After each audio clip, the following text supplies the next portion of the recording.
Hi అండి, నేను సుమిత్ర. ఇవాళ నేను క్యారెట్ ఎగ్ బుజ్జిని ఎలా ప్రిపేర్ చేయాలో చూపించబోతున్నాను.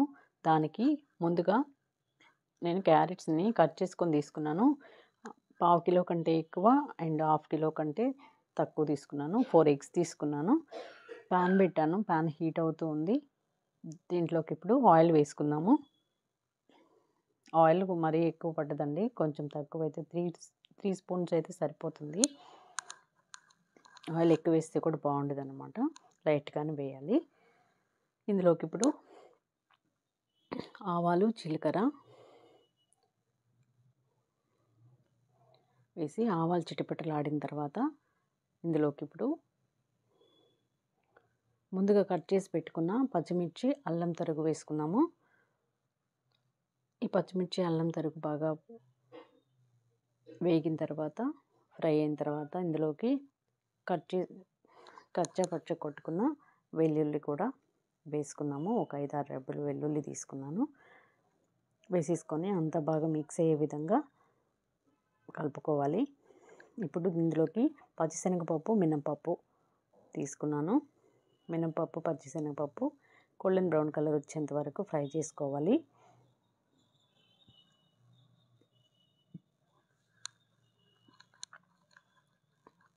ఇప్పుడు ఇందులోకి కట్ చేసుకొని పెట్టుకున్న ఆనియన్స్ వేసుకోవాలి. ఒక మీడియం సైజు ఆనియన్స్ 2 తీసుకున్నాను. ఆనియన్స్ కూడా బాగా ఫ్రై అయ్యేంత వరకు ఫ్రై చేసుకోవాలి.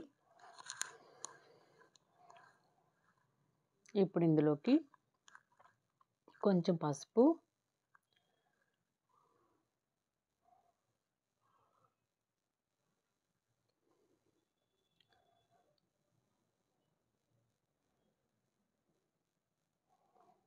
రుచికి సరిపడా సాల్టు వేసుకొని అంతా ఒకసారి కలుపుకొని ఇప్పుడు క్యారెట్స్ ఉన్నాయి కదా, కట్ చేసుకున్న క్యారెట్స్ వేసేసుకోవాలి.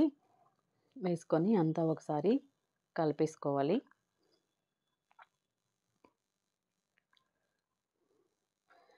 ఎగ్స్ని 4 ఎగ్స్ తీసుకున్నాను నేను. ఎగ్స్ని ఒక బౌల్లోకి వేసుకొని బాగా బీట్ చేసుకోవాలి. బీట్ చేసుకోకపోయినా వేసుకోవచ్చు. బీట్ చేసుకుంటే మనకి ఫ్లఫీగా వస్తుంది కదా ఆమ్లెట్, అందుకని బీట్ చేసుకొని వేసుకున్నామంటే మంచిగా ఉంటుంది అన్నమాట.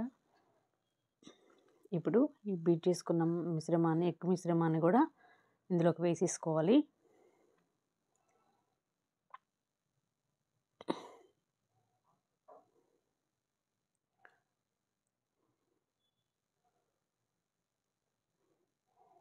అంతా వేసేసుకొని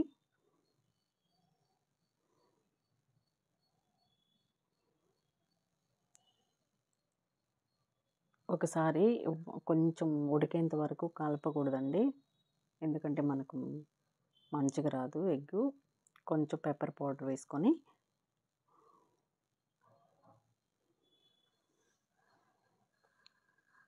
కాసేపు మూత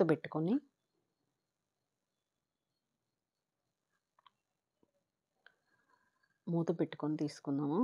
ఒక 2 సెకండ్స్ అలా అయిన తర్వాత ఇప్పుడు తీస్తే మంచిగా వస్తుంది అన్నమాట మనకు ఎగ్గుని మనం ఫ్రై చేసుకునేటప్పుడు మరీ చిన్నగా కాకుండా పెద్దగా వస్తే చాలా బాగుంటుంది అన్నమాట.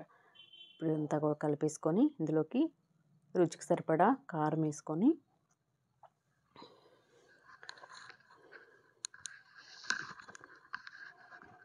ఒకసారి మిక్స్ చేసుకోవాలి. అంతా కలిసే విధంగా కలుపుకోవాలన్నమాట. ఇప్పుడు కొంచెం ధనియాల పొడి వేసుకున్నాము. ధనియాల పౌడర్ కొంచెం వేసేసుకొని ఇందులోకి ఇంకొంచెం పెప్పర్ పౌడర్ వేసుకొని కలిపేసుకున్నాము. ఫైనల్గా పుదీనా, కరివేపాకు వేసుకొని బాగా కలిపేసుకుంటే అంతే అండి. ఎంతో tasty and easy recipe carrot egg Bujji ready అయిపోయింది. సూపర్ ఉంటుంది. చేసుకొని తిని టేస్ట్ చేయండి. ఎలా వచ్చిందో కామెంట్ చేయండి. వీడియో నచ్చితే లైక్ చేయండి, షేర్ చేయండి, సబ్స్క్రైబ్ చేసుకోవడం మర్చిపోవద్దు. ప్లీజ్ సబ్స్క్రైబ్ చేయండి. ఇది ట్రై చేసి ఎలా వచ్చిందో నాకు కామెంట్ సెక్షన్లో కామెంట్ చేయండి. అంతే అండి. Thanks for watching.